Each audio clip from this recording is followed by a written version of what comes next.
This is ESPN Chicago, WNVP, WSHE, HD2 Chicago, a Good Karma Brands radio station. Welcome in to Bears Weekly, a Chicago Bears network production. Download the Chicago Bears official app, brought to you by Verizon, to follow the team on the go. Bears Weekly is brought to you by Advocate Healthcare, Athletico Physical Therapy, Bet Rivers, CDW, Connie's Pizza, IGS Energy, and Miller Lite. Here are your hosts, Jeff Joniak, a.k.a. the Mayor of Bearsville, and his sidekick, Tom the Surfmaster Thayer. A new day is done. We've got some perspective and where the offseason will begin and where the offseason will end. A lot will transpire from now until the start of the regular season in 2024, but we'll try and capture it all here on Bears Weekly. I'm Jeff Joniak, along with my broadcast partner on the radio, Super Bowl Bear winning guard Tom Thayer. Jim Miller will rejoin the festivities now here in the offseason from SiriusXM NFL Radio's Moving the Chains. Thanks our producers Jordan Tredup, Dan Barilli from the Bears. Tonight at the ESPN 1000 studios, we have Jack McGrath and Sean Graney. Executive producer of the Bears Radio Network is Eric Ostrowski. And so we're all batting down the hatches, getting ready for the biggest snow in 3 years. In Chicago, we welcome in my partners, Tom and Jim. Thayer, how you feeling, buddy?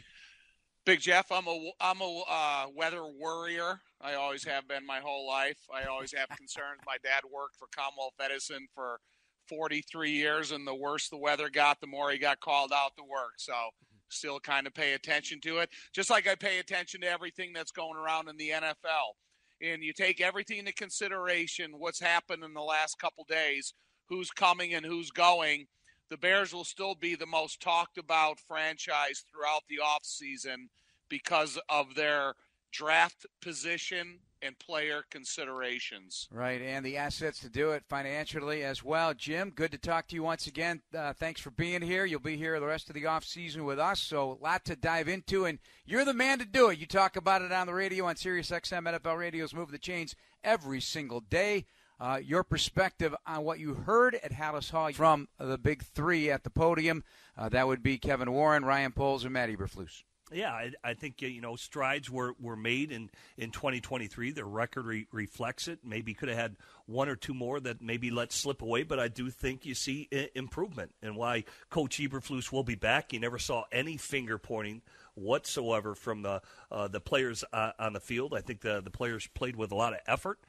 Played with a lot of toughness. Certainly did improve, especially defensively in the second half of the season, and really like that secondary and how those young players are really coming along, and they've done a nice job developing these players. And so I think Ryan Poles laid it out perfect. They have everything in front of them. The improvement that he's looking to see is out there. As Tom mentioned, they'll be at the epicenter of the NFL draft and have decisions to make, and they'll go continue their evaluations on this team. That will decide what direction they're going to go in at many different positions. And a big thing is support. You got to have it in order to move forward, and Ryan Poles has it from Kevin Warren and Chairman George Hallis McCaskey. One of the things that I'll never forget is reflecting in the middle of the year on a trade that didn't go well for me. I was bummed about it, took ownership of it. I always have a decision log that I go through and talk about, what I can do better. And we met on that, and they both supported me in terms of saying, keep shooting your shot, man. If you put your log together, you're hitting those boxes that it feels right and it's going to help our team. Keep shooting your shot. And for a decision maker to have that type of support is incredible. Well, you have to, Tom and Jim. You have to, Tommy. And that shot then became Montez Sweat. Yeah, I'm glad he's got the support of the higher-ups behind him, because you got to have that. You have to have the confidence that the work you're doing behind the scenes, it can pay off. And if you have the support of the front office and all the guys in charge, it makes all your work worth it. And then it also takes all the scouts that you take into account that are doing the investigative work on their behalf, that those guys are complimented by some of the effort that they put into it and the results they see. Jim, the worst thing you could do is tie the hands of a GM. He's got to trust his instincts, and you got to give him that. You got to give him that wiggle room and a little rope to do it. Yeah, and obviously pulling off that trade for Montez Sweat is a huge get. That is a blue chip player, and I think nobody can deny the impact he had for the Chicago Bears. And I just think yesterday's press conference, speaking highly of Jalen Johnson, and I happen to be a voter for the All-Pro. I voted Jalen Johnson an All-Pro. I thought he played that well, and he certainly doesn't want blue chip players out of the building. So whether that's a franchise tag, whether they can come to an agreement on a long-term contract, it sounds like that's going to be something that's in the works. So I think overall, like we said, they are an improved football team that are going to continue looking to improve moving forward. Johnson, the Pro Football Focus's best coverage defender this year at the cornerback position, 33.3 quarterback rating, 195 yards. He got better as the season went on, Tommy, and that ball production, which is critical. And, yes, Ryan was pretty affirmative on, yes, we will work something out. The price definitely went up, but we'll work something out. Yeah, I think when you look at all the defensive players, it's kind of a tale of two seasons. Before Montez Sweat got here, they weren't putting a lot of pressure on the opponent's quarterback. They were getting development out of T.J. Edwards and Tremaine Edmonds that really helped the overall performance of the back end of the defense. But when you got the evolution and the continuous development of Javon Dexter Sr. And Zach Pickens to mix with the veteran group they had, and then you got Montez Sweat, everything came together. And so when you talk about a cornerback and their performance and their grade and everything, when you go from little pressure on the opponent's quarterback and you're still playing a good brand of football to pressure on the quarterback, and now you start converting that into interceptions, turnovers, all around the back end of the defense. So I think it's complementary to their performance. Yeah, plus 12. Late in the season, turnover differential. Here's Poles on Sweat. You want to talk about a multiplier on the field, but, again, we were doing exit interviews and talking to our guys throughout the year. Like, he helped that entire defense. I think it when you add players like that, all of a sudden I think you could kind of see everyone had a little bit more swagger to them, and I think it affected the back end. You saw the interceptions go up. You saw us win more games. So really good of the Tez effect there. So really proud of that one. And great human being too. Yeah, getting to know him a little bit, he is excited to be here. He felt comfortable, and I do think that this team, in part because of that trade, Jim, this team stayed together and got really motivated together to get this thing going in the right direction. That made a huge difference. Still near the bottom of the league overall in sack per pass play, that kind of production. But guys such as Justin Jones had a best year tackles for loss. It started to zoom.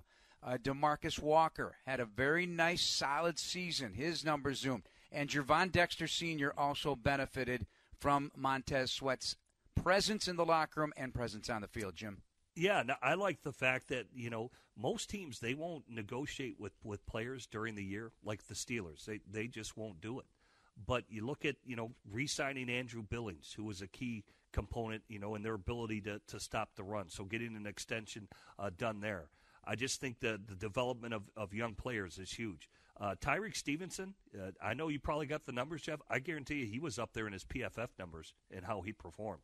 Well, it came on strong. And, he finished 16 pass breakups, tied for fifth in the NFL. And now, granted, listen, let's not kid ourselves. They targeted him, and we knew they would. And every team tried it. But as the season wore on, he started making plays on the ball, taking the ball away, ferocious tackler. Tom, we talked about him from the time training camp started. Jim, you were at training camp.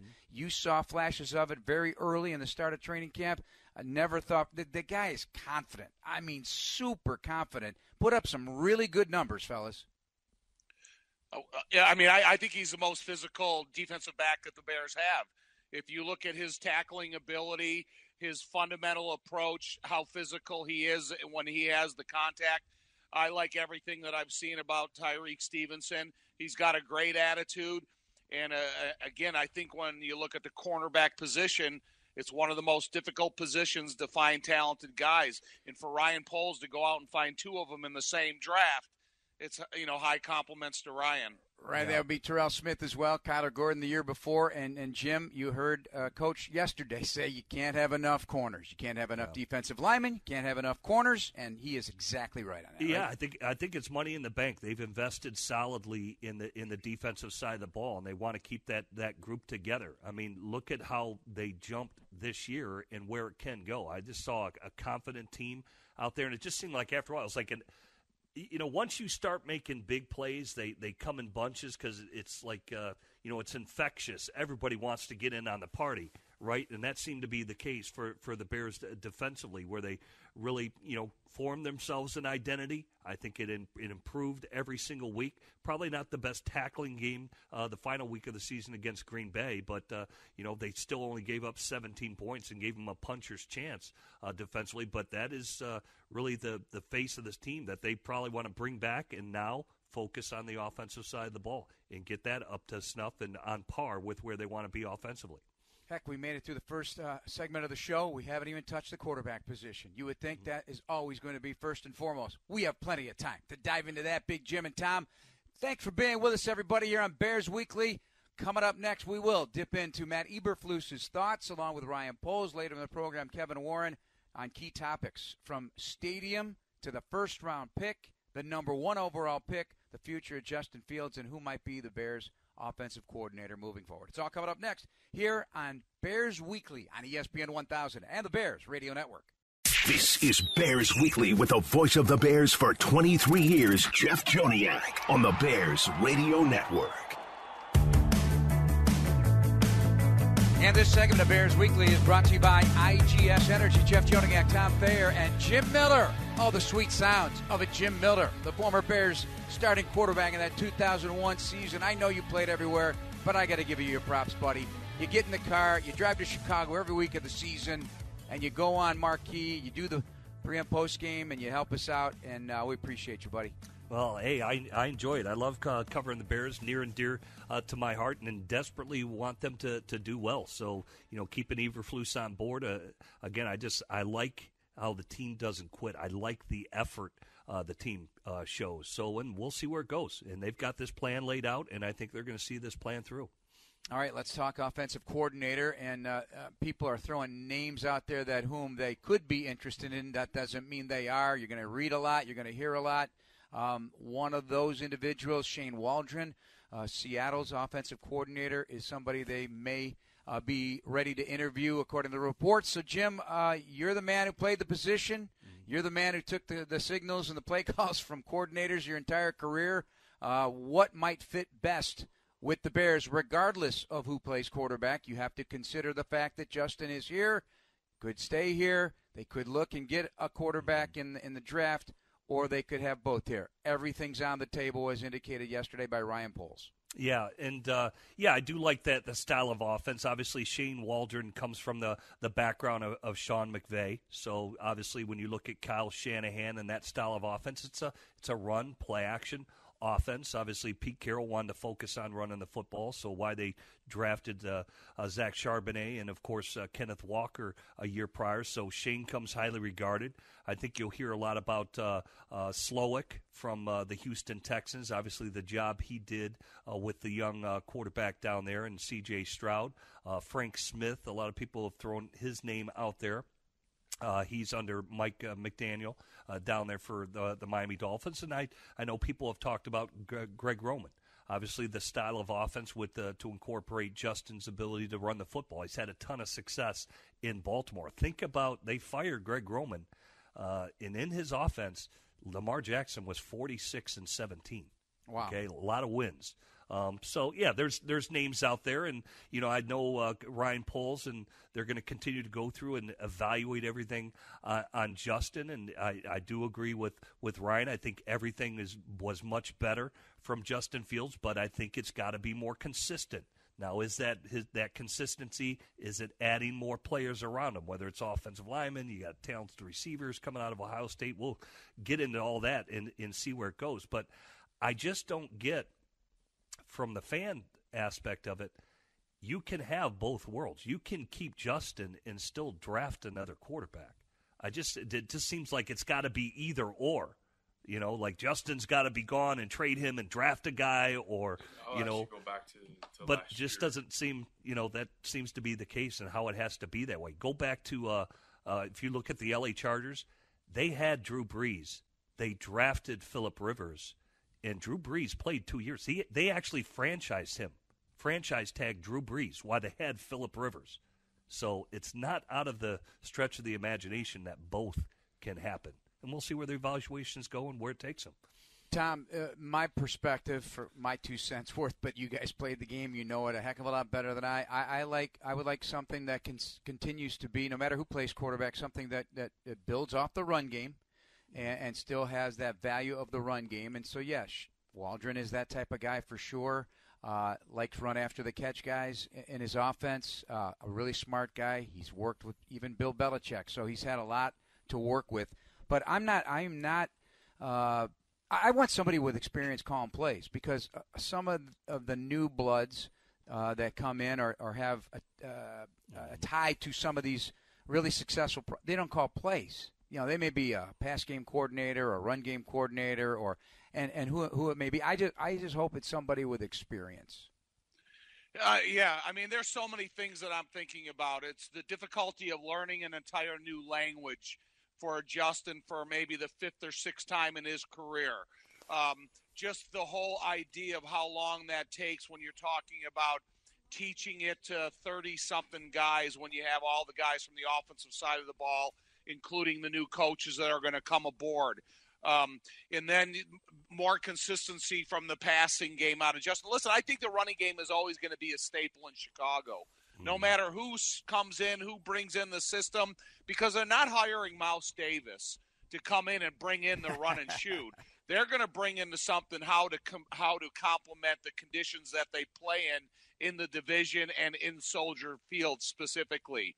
So I think there's a lot on the table, and you have to, when you think about the quarterback position, I think you have to take into account the development of the quarterback position in Green Bay over the last 30 years.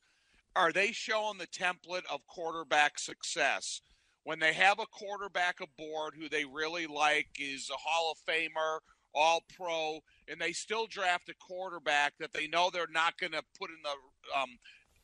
put him in immediately and allow him to grow and develop and sprout his wings in the NFL and have that type of development. So, like Jim says, it's not a foregone conclusion that everybody's got to go.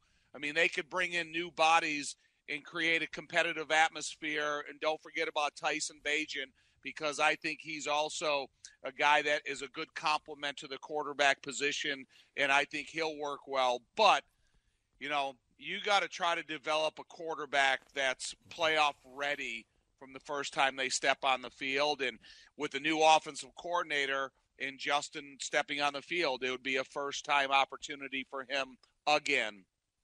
Here's how Poles looked at it when he was asked. Now he's looking at Fields and that first overall pick. Obviously, you want to have somebody that's a great teacher. This is Matt. I think that's important because, he has to coach the coaches to coach the position. And I think that's the number one trait of any great coach. You have to be able to have the innovation, to really look at the players that you have and be able to help enhance and put those guys in position to succeed and to get explosives and to move the ball down the field. So that right there, I think, is the most important thing.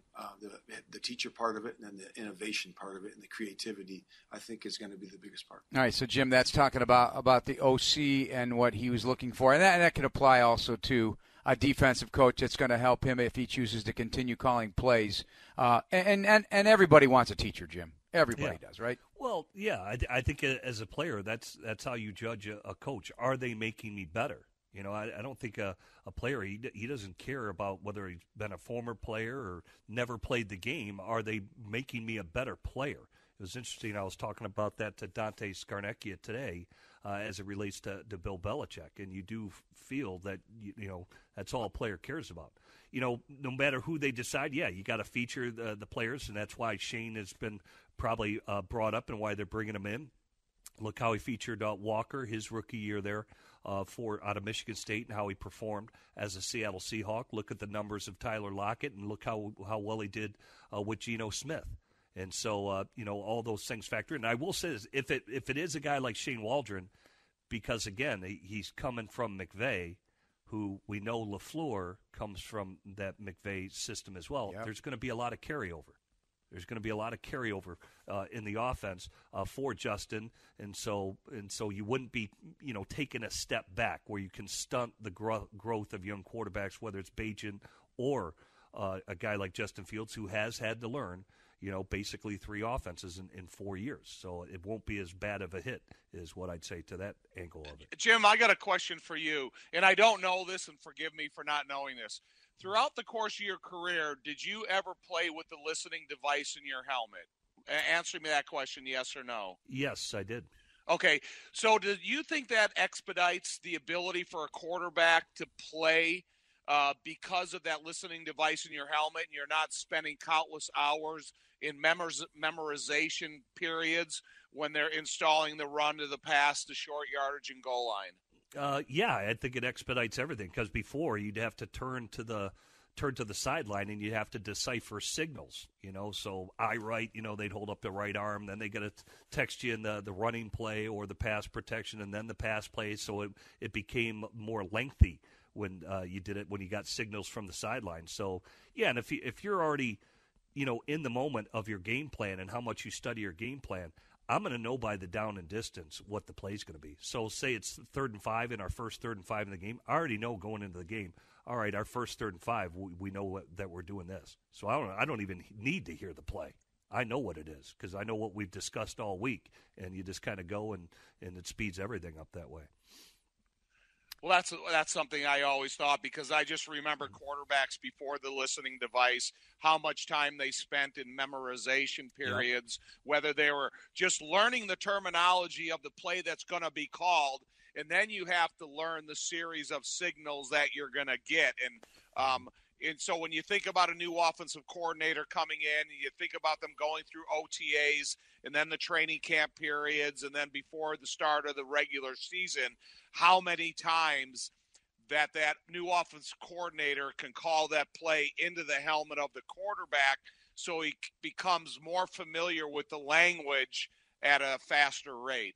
Yeah, definitely helps. And normally, again, but when they send in a personnel grouping and by down and distance, I know it's probably going to be one of 5 plays that I can, that I've already studied, and I know, and you're so in tune with the game plan that you're already thinking like your coach has talked you through the game plan of what you're trying to execute. So you should be ahead of the game from that standpoint. That's Jim Miller, Tom Thayer, Jeff Joniak. We're going to take another break here on Bears Weekly. More of Ryan Poles and Matt Eberflus coming up next as they look at their thoughts on what's ahead for the Bears here in 2024 on Bears Weekly on ESPN 1000 and the Bears Radio Network. This is Bears Weekly with the voice of the Bears for 23 years, Jeff Joniak, on the Bears Radio Network. Yeah, you want VIP access to every Bears home game, exclusive seating, sideline credentials, and more. Now available. Get the ultimate VIP fan package this season, or next season, as it were, by visiting ChicagoBearsVIP.com. Jeff, Jim, and Tom Thayer. More sound from an hour-and-a-half news conference, about 45, 50 minutes for Ryan Poles, and the rest from Kevin Warren. Poles now he's looking at Fields and the first overall pick in the draft. I'll actually go back to last year, and I got to stay open-minded about it, but I really, not to use the same quote, but when I say I need to be blown away, it's the same setup because, seeing the things that Justin did this year, his ability to make plays, Coach talked about some of those improvements, keeping his eyes down the field, taking less sacks. See a lot of growth there where he can continue to get better. So I'll have the same mindset. Someone needs to really show that they, can. And it's not just the film. Like, I need the person. Like, there's a whole process here that we have to figure out. But what we're going to do is do what's best for the organization. I'm sure there's going to be, similar situations in terms of the trade back, and I got to weigh all of those things to see what's going to help our team take the next step. And, Tom, they talked about how long this might take if he wants to make some kind of decision. He goes, I might take it all the way up to April. Yeah, you might, but I think if you get an offensive coordinator, you'd like to get them in place as quickly as possible because one thing an offensive coordinator, that if he knows football that well, he's going to have a chance to look at every single offensive snap throughout the season, and maybe even going back to watching some practices and preparation to do an evaluation of the talent pool that they have here. And so you would like to get that person on board to maybe help convince, talk to Ryan and Kevin and Matt about what they're thinking about quarterback development, where they need to go at the position, and how it can be a factor and how it can affect his offensive thinking. Hey, Jim, in general, I've always felt offensive coordinators, they have their mind pretty much set on one direction, and they're hard to sway in many others. That's a good thing and a bad thing at times, I believe. Good thing because you got to believe in what you believe, and you got to stand on that, and you roll with it because it's where you got yourself to. But at the same time, I like a guy to have a bit of an open mind and listen to assistants and listen to some new ways to do the same thing. Where are you at on an offensive coordinator's mindset, not just about players, but just philosophies and how to use personnel? Yeah, it's one thing to talk about scheme, but that's why I always bring up Ron Earhart. You know, his offense has been in numerous Super Bowls, probably more than any offense in the NFL. It's the one that the Patriots currently use today. All right, so it's very flexible at gearing the offense to the players that are the key players. Like I mentioned, the 1 year was Barry Foster was our key player, and we fed the run game.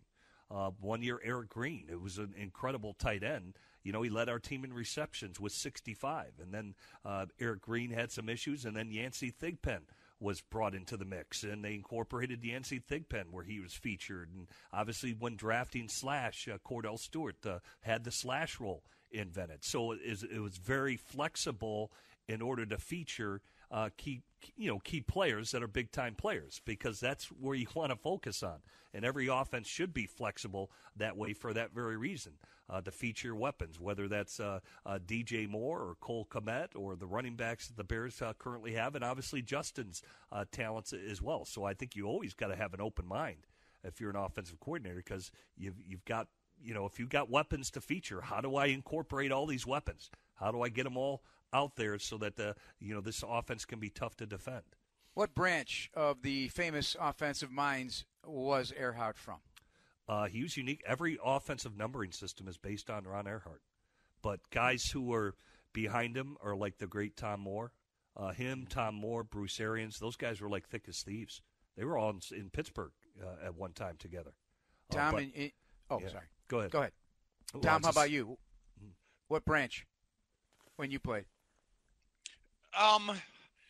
Listen, it was more of a run game emphasis when I played. I didn't think they got super creative with the passing game until, I guess Eric Coryell and, those types of guys. But I think when you go back and you look at it from Franco Harris to Walter Payton to Earl Campbell, Pete Johnson to all the great running, Tony Dorsett, it was a run emphasis type of influence to every offense when I first got involved, and I watched the transition when they tried to incorporate guys like I mentioned earlier, Mouse Davis, and then they had the K-gun up in Buffalo, and the different types of offenses in college that they had at BYU. So there's a lot of them, but it always seems like the running game was always the staple of any successful offense, and you needed to do that well to incorporate everything else.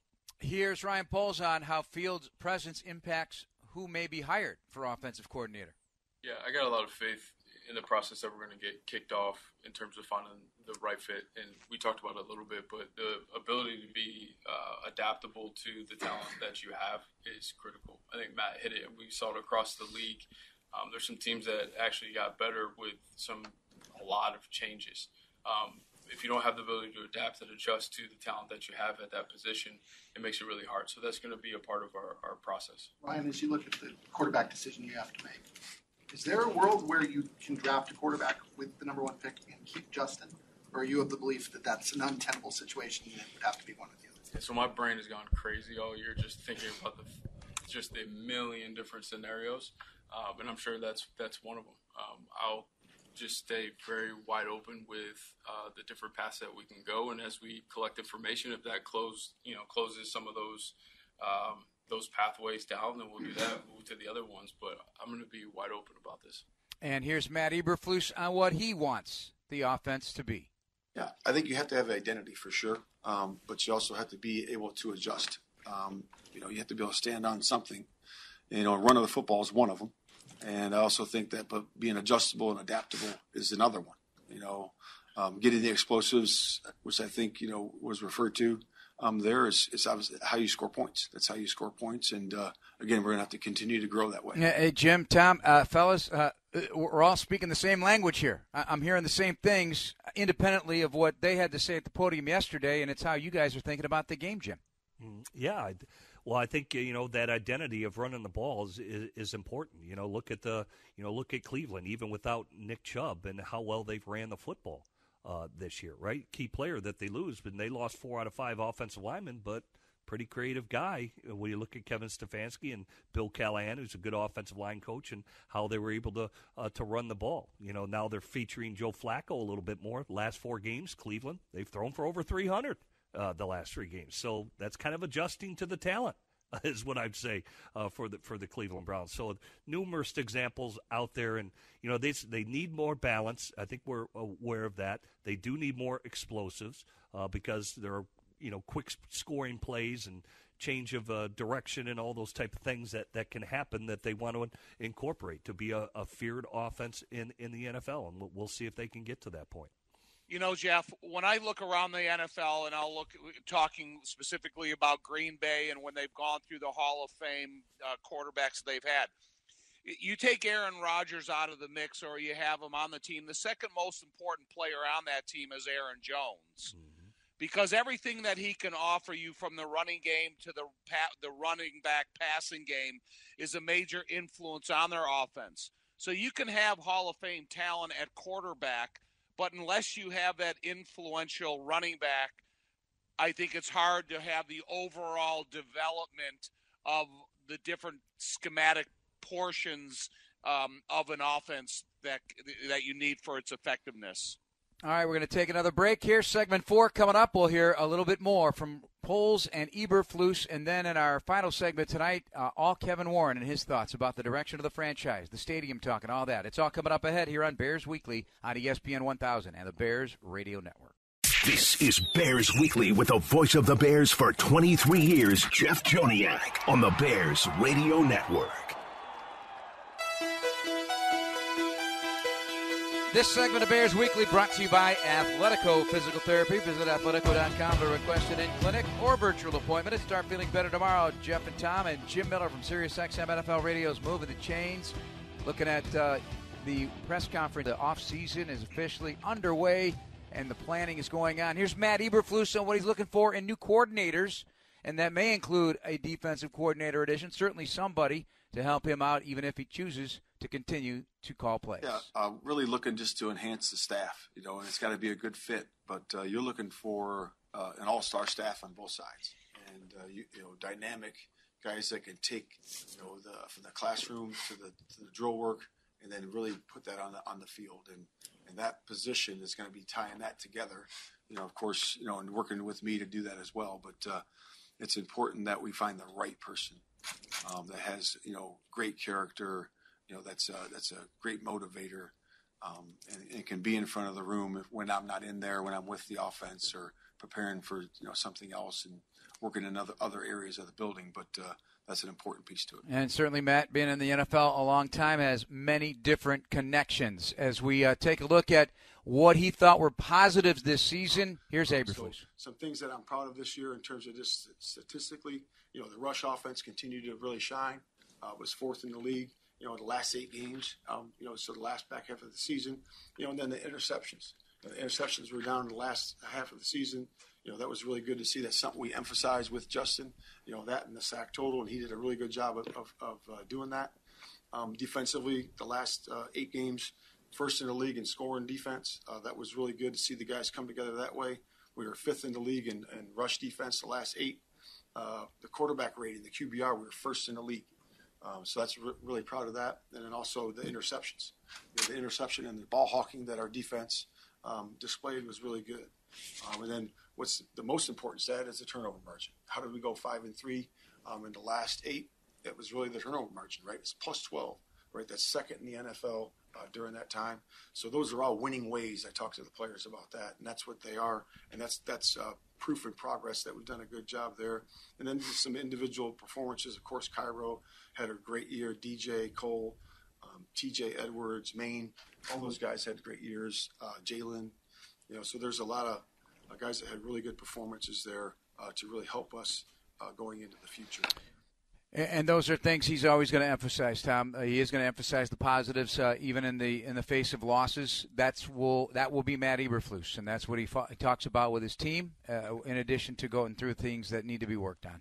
Yeah, I was disappointed I didn't hear Darnell Wright, Braxton Jones, Tevin that's Jenkins, coming. That's coming. Because listen, if you're talking about team development in the back half of the season, and you're not including some of the younger offensive linemen that you have aboard, then I think that you have a bigger hole to fill. And I do think there's a couple new offensive linemen that need to be brought aboard. And going forward for a 17-game stretch of success, it's going to take every component that you have on a team. Jim, it's coming. Ryan Poles is going to talk about Darnell Wright and Braxton Jones here in a minute. But, yeah, we'll get Tom his offensive lineman. Well, you got to be excited for Darnell Wright and, the young lineman that got in there and participated. Some guys had to be thrown in there, right? It was unsettled for, long stretch of the season towards the middle when they kind of hit their stride. I think for the Bears offensive line. But, yeah, a lot to like. They have a lot of improvement to do on that side of the ball. I think everybody's aware of that. But, when you look at Roschon Johnson, started to mix him in later in the years, he had some positive things that happened from his standpoint. And, I think there are some silver linings of what they can do and where they can go with this offense. And we'll see where it settles with the offense coordinator, because that's got to be the first domino to fall. Here's Poles on Wright. Darnell did an outstanding job.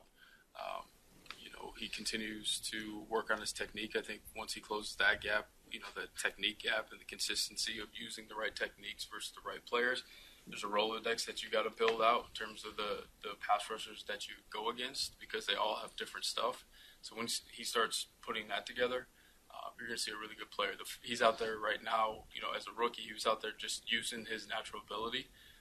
And in a lot of games that was good enough, but there were some games and some reps where it wasn't good enough, and he's got to continue to get better. And I know he's going to put the time in, but he's made it the right stuff. He's tough, he's strong. Like, all of those core pieces are going to allow him to build off of that, and I think be a really good. And here's Braxton Jones. Yeah, I thought Braxton did a good job. Obviously, he got a little dinged up. That was the first time he's missed a game. He did a nice job. He continues to get better. I was proud of the progress. He spent a lot of time with Olin this offseason, just working on his anchor, and I thought you saw improvements there.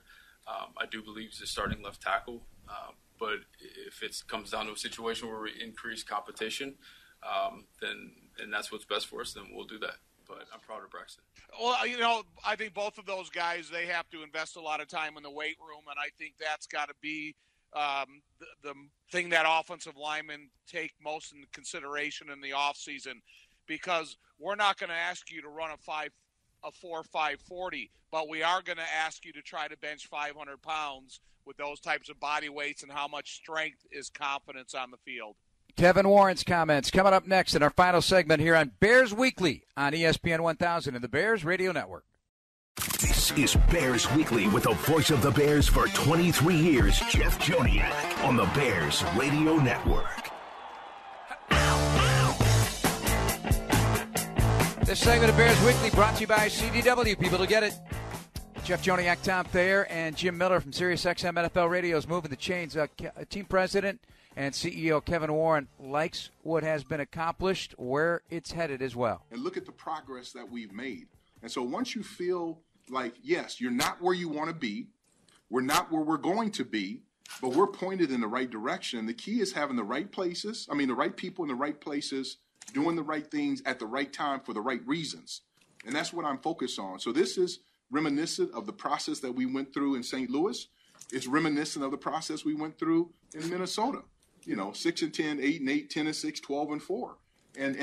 And there were many a times that we were in meetings and that we would say, we're not making enough progress too quickly. And we would have to take a step back and say, but are we on the right track? Do we have the right people? And are we focused on the right things? And as I sit here today, unequivocally, I believe that we have the right set of individuals. And my expectations going into this season are extremely high. They're always the same, that we need to win the NFC North. That's where we should be. And so we're going to do everything we possibly can to make sure that that's not a word of hope, but it also is reality. And it starts with making sure you have the right culture, but it also starts with making sure you get really good players in here. And I think everyone would attest to the fact that the acquisitions that we made last year in the draft and in free agency is really positive. And I'll tell you this, having rookies play, that's one of the things that impressed me about Matt. Many coaches will not play rookies or they're shy away from it. But having those rookies play, you saw it toward the end of the year, that is going to play major dividends, not only next year, but also into the future. Yeah, playing rookies is important. And I think bringing in alpha males like DJ Moore and like Montez Sweat, and I think Darnell Wright has that ability to morph into that one of those veteran type A personalities. And I think it's important when your pursuit is to make sure that you win the division to get yourself into the playoffs. And I'm glad Kevin brought that up as a point of emphasis, because if you shy away from anything other than that being your goal, it's not really what you're in the sport for. Jim? Yeah. It's money in the bank playing all those rookies. It really is. You need about 9 blue chip players to on your team. So I'd say Sweat, Jalen Johnson, T.J. Edwards, I think is a blue chip player. Obviously, DJ Moore is a blue chip player, and we'll see where it goes with those young players like Tyreek Stevenson and Brisker, where he continues to grow. And so, getting those blue chip players and developing these players into blue chip players. So that's money in the bank when you're logging that many snaps from a rookie class. They did it last year, and they did it this year, and they've got better as a team. I love his enthusiasm for this position, his outlook, and where it's going. And then, of course, the timeline for a new stadium. Options remain: Arlington Heights and the city of Chicago. Ideally, just from the way the market is, the longer you wait, the more expensive it is building any project. So I'm make sure I'm focused on not rushing, but making sure that we're deliberate in that stadium process, because, truly in that world, time is money. And I've said it all along, is at the moment that a shovel goes in the ground, I'm confident that we will be able to have a building to play in 36 months after that happens. It'd be exciting. Can't wait. That's ambitious. It's ambitious. When you consider a snowstorm like what we're on the cusp of coming in, and that being part of the 36 months, I'm excited to hear it though, and that's kind of the time frame that I would like to be a part of. And he wants it to be a model franchise, Jim, not just on the field but in business. Yeah, and it needs to be. But Tom, I got to correct you. The frost laws don't come off until normally April, so that's when the shovel goes in the ground. Just my building background. Frost laws? Never heard of it. They're called frost laws, yes. Oh, wow, that's interesting. Boy, you learn something every time you talk to a Jim Miller or a Tom Thayer. Hey, we're out of time, fellas. We got to run. Thanks, as always, for you guys. We'll talk to you next week. Big Jim. For Tom, I'm Jeff. This has been Bears Weekly. Thanks to our producers. And coming up next, Bleck and Abdallah take you the rest of the way this evening. Enjoy the show. We'll talk to you next week on Bears Weekly on ESPN 1000 and the Bears Radio Network. Thank you for listening to the Chicago Bears Network presentation of Bears Weekly, hosted by the mayor of Bearsville, Jeff Joniak, and Surfmaster Tom Thayer. Podcasts are available on the Chicago Bears official app. Bears Weekly has been brought to you by Apple Podcasts, Bet Rivers, IGS Energy, and Miller Lite.